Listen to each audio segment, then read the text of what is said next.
Welcome back to the Next Founder platform, where you don't just see the success. I am with the hardest barber in West Drayton. Not only is he a barber, but he's an entrepreneur. He's a man that's built a business, this lovely shop that I'm in. If you haven't liked, please like. If you haven't subscribed, please subscribe. SJ, thank you very much. Perfect. That was good. So I'm with SJ today, guys. Yeah, he's not only a barber, he's an entrepreneur. He understands logistics. He's built a client base. I'm included in it. He's been around for the longest. He's like a community man. So he's been here for a long, long time. If you've been in West Drayton, you probably know him. But I want to ask you, SJ, how about you introduce yourself? Yeah, and tell the people a little bit about yourself. So I'm SJ. I started barbering when I was about 19, and I was in lockdown. Yeah. And I started through cutting my brother's hair and mainly through YouTube. Yeah. Right. And then there was another guy who was teaching barbering. Yeah. I went to him. I got a bit of experience from him, and then just started in the shop. And Cool. And was it always barbering for you, or was you a 9-to-5 guy? Nah, never a 9-to-5, man. I never liked the concept of 9-to-5. Fair enough. I don't know, man. I just don't like saying no, good morning, boss, or this. You know what I mean? Cool. Well, I don't like giving anyone answers or giving anyone replies. You know, I like being my own boss, basically. The question I have for you, is a lot of people struggle to commit. So I have a lovely idea of working for myself too, But it only took me like 28 years of my life to finally decide to do it myself. So what made you commit so early in your life? So for me, it was like, because my family was in a difficult situation, I had to start working early. Okay. Like when I was 16 basically. I had to basically start paying rent to help my dad out. When I was 16 and my brother was 18, we started like helping basically the family. Cool. So you picked up a massive responsibility and you actually did something about it, so that's up to you. So a lot of people nowadays, bro, when they have responsibility, they run away. If I met SJ 5 years ago, what SJ would have met? Not very mature. That's definitely one. Yeah. Person who doesn't know what he wants in life. Okay. I mean, I'm still going through a lot of paths because at one point I had about 5-6 jobs, bro, and I'm not even capping. Literally, that pizza right there, I used to work for there as well. No way. Yeah. I used to work there. And I used to work at Smoky Boys. Yeah. I used to work at Royal Mill, FedEx, a lot of places, innit? This is in lockdown, innit? 5 years ago, basically, innit? And I was just trying to make the living out. Like, I was trying to earn as much as possible. You know, the way it starts, man, you earn £50 a day first, and then you're like, once you reach to £50, you're like, that's not enough, man. Yeah. And then you want 100, and then you want 150, and then you want 200, you know what I mean? Yeah. So, no. It's like you climb one mountain, and there's another one right after it. Yeah, right after it, you know what I'm saying? You've done a lot of things in the past. It was more about finding your feet, chasing the money. Like I used to love money as well when I was younger, man. I didn't understand that if you got better yourself and built your own skills, that the money will start chasing you. But what you did is you learned a skill, bro. Yeah. A lot of people don't understand that building a skill set translates into money. So why barbering? Because you could have learned any skill in the world, but you decided to do barbering. Why is that? Bro, I think with me, it came to me very naturally. It was a skill, innit? Like, because of lockdown, if there was no lockdown, I don't think I would have been a barber. Okay. 100%. All right. This was never in my mind to be a barber. Like, bro, after lockdown, people started respecting barbers. Barbers started to have their own value. Okay. Before that, there was like £5 barbers, £10 barbers, £15. No one charged £30, bro. 35, 40, 50. Yeah. So it's more of a supply and demand kind of thing. There you go. That's it. That's the best way. And you looked at it, you said, look, I can supply that demand. Yeah. And you said that's the skill I'm gonna learn, and that's the market's there. When I started doing it, when I started trimming people, I didn't really do it for money, man. Okay. I started it as a passion, like literally, because I was actually going to people's houses and trimming them for free. No way. Yeah, I wasn't charging them even a penny, bro. And this was in lockdown because I like the concept of speaking to people, getting to know them. Yeah. You know what I'm trying to say? And telling them about me as well. You're making it transactional. You build relationships at the start. You were trying to just perfect your craft, is what you're saying. That's it. Before actually charging the 3 euros and the 4 euros. Cool. Barbering is sick. It is really good, yeah? Yeah. But I can't do this for the rest of my life. All right, interesting. Why is that? Because, bro, I physically have to be here to make money. As you said, the online business, you can even sit here, and someone might purchase your whatever I'm offering online. Exactly, that's it. Yeah, and you can still make money. Me, I can't. You're sleeping, you can make money. Me, I can't. Does it make sense? I'm with you. I physically have to be in the shop, and that's the stage I'm at right now. Yeah. That I'm thinking, what should I do next in my life? Okay. To kind of ease off barbering and kind of make money, which will give me more freedom. This has given me a lot of freedom than a 9 to 5, you know. But I want a bit more freedom. Most people start a career or a business, and they accept what they're given. And then after years of grinding, they realize, hold on, maybe I can make money when I sleep like you are. Or hold on, I enjoy barbering and I'm doing better than if I was to doing a 9 to 5, for example, in your opinion. But then now you realize, hold on, there's another world after barbering as well. So why are you feeling brave enough to attack it? Because a lot of people won't do that. Even if they realize that information, they won't do it. So why do you feel like you're gonna stop barbering and actually chase that dream? Because bro, I was brave enough to start barbering, start a whole new career when I was very comfortable with what I was earning before barbering. Cold. It's within yourself, man, how you are. If the thing is, you can't stay in your comfort zone for too long. If you want to do something in life, you have to go outside your comfort zone and do something there. You know what I mean? Make the uncomfortable zone your comfort zone. Hey, that's the quote of this video. That's it. I like that one. Make the uncomfortable zone the comfortable zone. That's it. That's it. Barbers see people at their best and worst. How has that shaped how you deal with people and business? Bro, it's explained me a lot about different type of people. Like, bro, for example, when people like you come in, I'm not saying that just cause you're here, I'm being serious. When you come in, I'm kind of excited to him because I know I'm gonna have a nice talk with you. You know what I mean? But there's some people out there when they come, it's like, I don't want to trim him, bro, but I have to. It's business at the end of the day. You know what I mean? And at the end of the day, I'm running the business, innit? If I be real with them, they're gone. They're gone out the shop and they're never gonna come back. So what I've learned is that you having so much clients, you being a community person, you are being a person that's at the heart of West Drayton. You've met so many people coming through your doors. Some people that you connect with, like you said myself, and some people that you don't connect with. But because you run a business, you've learned to adapt. And that's an amazing skill for any early founders listening. Because adapting means that you can make more money. Because it's not based on your emotion and how you feel. You stick to the purpose. And you are a very purpose-driven man. We're going to get onto purpose as well in a moment, But that's something I just wanted to touch on. Because that is sick. You basically said, no matter how I feel, I'll always cut the person. Yeah, that's it, That's it. No matter, even if I hate them, even if I don't, I'll still cut them. So people think being your own boss means freedom. What's the hardest part they don't see? The grind that goes before you get the freedom. So you know where you're like, I want to give up, or like, bro, there's before you actually get to a point where okay, I'm eased off now. You have to go through a lot of points where like, I can't do this. I can't do this. You have to ignore all of that and never quit and just keep going. So you're just relentless about how just kept repeating and repeating and failing. You have to keep giving yourself pain. So you're to be eased to that pain. So you don't feel that pain no more. That's a lesson to me as well. That's a lesson to me first. Bro, the best quote I've ever heard is sometimes when you're in a dark place, you think you've been buried, but actually you've been planted. You've been planted? So, yes, you've been planted. Basically that means, bro, you know, when I started barbering early ages, early stages. So at the start, bro, everything is dark. It feels like you've been buried, but actually you've been planted. Those situations, it actually makes you into a stronger man when you come close. When you don't give up, this is you know what I mean? That's cold. You're saying when people despair, in other words, you might actually be on your way to become this massive tree. And someone's planted you. All you need is a bit of water. Bro, I couldn't explain any better. Yeah, always quote, man. You love a quote, bro. Oh, I love quotes. I can't have got bad quotes tatted on me, bro. Well, cost of living was always there for the mandem, especially. So, how did you fund it? Like, how did you get this shop? You know, how did you get this lovely branding that's on this little cloth here right now? Like, how did you do all these things and get the money to fund it?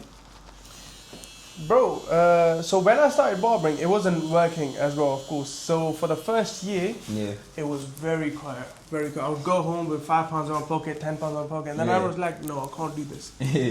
what I started doing, I started doing barbering, and I was working for Pizza Hut. I was working for other businesses, basically, yeah. Yeah. And then whatever money I was getting from there, I was investing into here. Cool. Until I started getting more investments, which is through barbering. Yeah. And then bro, you have to keep investing in your business for the first, I would say, 3 years. Yeah. Or it could even be 1 year, depends how much you earn. You worked, other jobs to fund your dream, or basically what you actually wanted to do. Yeah. So have you heard of Simon Squibb? No. He's the guy that goes around saying. Oh yeah. I have. But so I resonate with that a lot as well. Like it's a bit like my platform that I'm trying to create. It's a bit similar. Yeah. And it's exactly what you're saying, bro. So I worked in Tesco. I worked in Sainsbury's. I used to be a fishmonger. I used to cut fish. Okay. When I first started out. Fair enough. Bro, I used to wear a hairnet, bro. I used to hate wearing a hairnet, bro. Yeah. Oh my god. To work and think, look, when am I gonna buy the next Nike Air Forces? The next tracksuit, and I just kept like making money to spend money.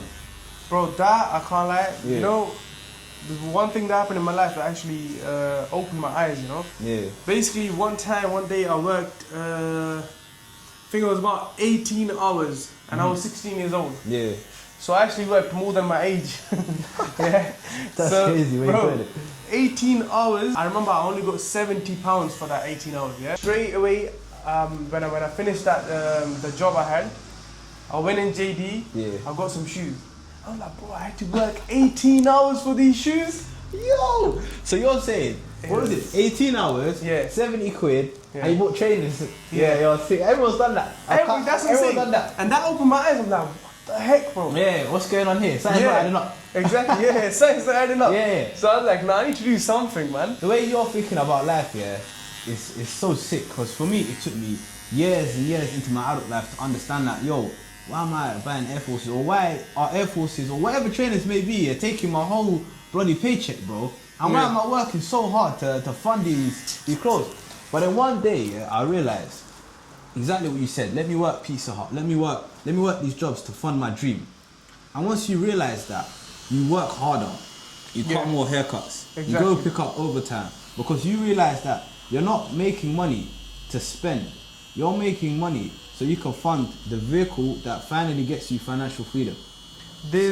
Sorry to cut you off, bro. No worries, bro. There's another quote that just came up in my mind. Go for it. Bro, it says, if you want to buy anything without looking at the price tag, you have to work without looking at the clock. Damn. So with a lot of people, especially with 9-to-5s, bro, they'll be working every day, and as soon as it hits 3 o'clock, shit, when is it going to be 5 o'clock? Why you know what I mean? Yeah. And then whenever they go, bro, that's what I'm saying about like you having your own business. Yeah. I'm working. I don't even know what time it is right now. Yeah. You know, I'm not like, oh shit, I want to go home right now. You know what I mean? Yeah. When it's your own business, you're working 24/7. Yeah. You know, but when it's 9-to-5, you're gonna be looking at these tags, bro, and you're like, shit, that's like my whole day's work. Yeah. You know what I mean? No, I'm with you. So there's no labels in your business, is what you're saying. Yeah. So you work because you don't see it as work. In other words, it's something that's directly linked to your future, your life. So you lose track of time easy, because you're not gonna be looking at 7 o'clock where you clock off. Exactly. And you don't mind working an extra 10 minutes or extra 2 hours, whatever 100%. It may be. And you won't even register that it was 2 hours. Yeah, exactly. I'm with you, bro. When you feel like things are too expensive, what do you do?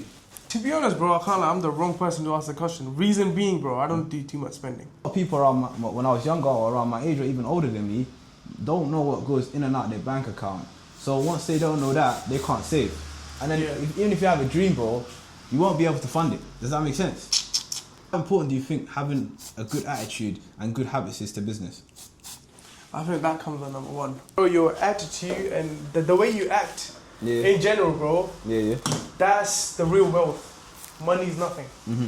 You know what I'm saying? Yeah. It's on how you treat your elders, how you treat other people, like how you respect other people. It could be through timing, or it could be through anything. Yeah. What would you say to those people that say that starting a business is difficult? That say that, nah, I'll stick to my 9 to 5. What would you say to them? Fucking stick to your 9 to 5 or sit on your bed, innit? Let's go. I understand what you're trying to do, yeah? You're trying to bring fire into other people so they can do something with their life. They need to have it in them because of the situations they're in life. If they're too comfortable, they won't do nothing. Yeah. You know what I mean? Yeah. I know what you're saying, and I'm giving you a different answer. No, it's good, bro. It's real. It's honest. But that's just me being very honest. You know what I'm trying to say? No, I get it. Like with a lot of people, bro, it's the situations they have been through or stuff they have seen in their life which makes them go out of their comfort zone. Yeah. Bro, if everything is being handed to you in a plate, you're not gonna work for that food, bro. Yeah, you right. only work for that food if you haven't had food for fucking 2 days.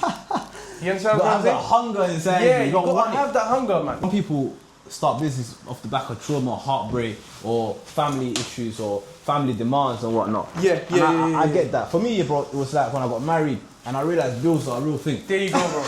There you And go. you gotta maintain them. Forget about making enough money to pay it, but you gotta pay every single month. Yeah.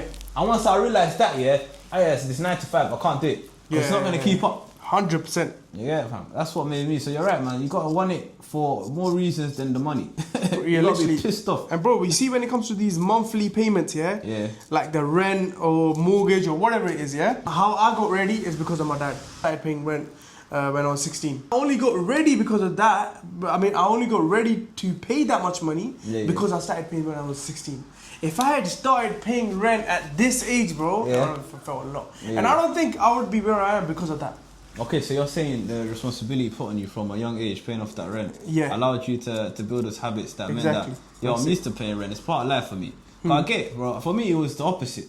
I never ever used to do that. I never used to pay rent. I used to help out and whatnot. But I had no mandatory or basically no commitment, so I had to do that. So I ended up being a bit like, having an unrealistic point of view of life. So when bills came, I used to shrug my shoulders at them, be like, someone will pay them. Somehow they get paid. So when I grew up, bro, I was mad irresponsible.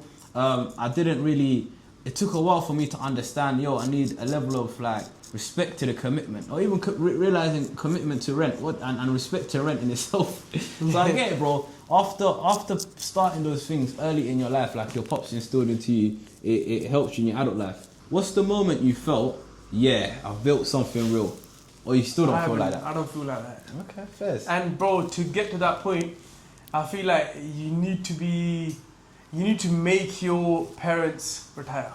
That's your metric, That's your point. Yeah, that's it. Cool. I want to be able to go to a dealership and tell my dad to pick any car you want. I want to be able to go to the shopping center to tell my mom to pick anything you want, and take my credit card or whatever it is. Yeah. Bro, that's real freedom. That's where I'll feel like I built something. You know what I'm saying? I'm with you. So that's your point of I've done it. Bro, I'm more of a family guy, man. Like I'll see the real wealth, real stuff I've built if my family's happy. Yeah, and if they're not happy, then it doesn't. Exactly, bro. Even if I have £0 in my pocket, minus fucking 100, minus 1,000. Yeah. If my family's happy, I'll be happy. I can't you got a real why. You know how they say you should have a strong why. Yeah. Your why is definitely family, bro. Because even when I speak to you, your eyes open up, to another level, when you talk about that topic. If tomorrow you couldn't cut anymore, what would you want people to remember you for? Oh, that's a good one. That's a very good one.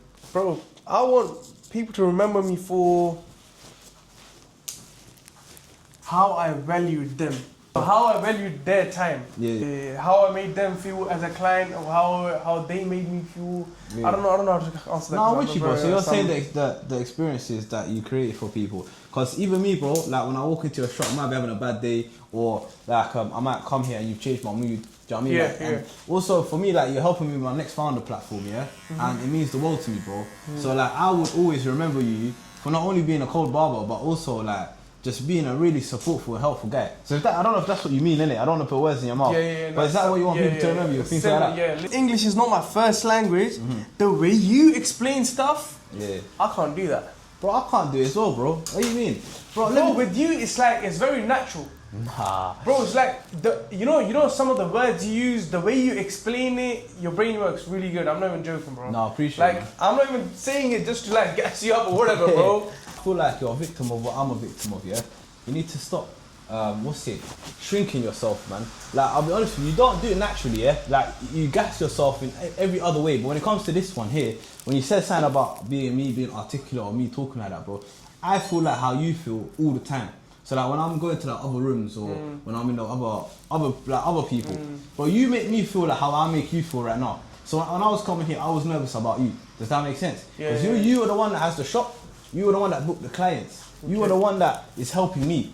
Does that make sense? Rather than it being the other way around. Yeah. So I can't see a world where you would feel nervous about this. Does that make sense? And that's what I'm trying to build, something like this right now. So people like us can tell each other we're the guys. Yeah. Do you know what I'm from? I got you. Cause you are the guy, bro.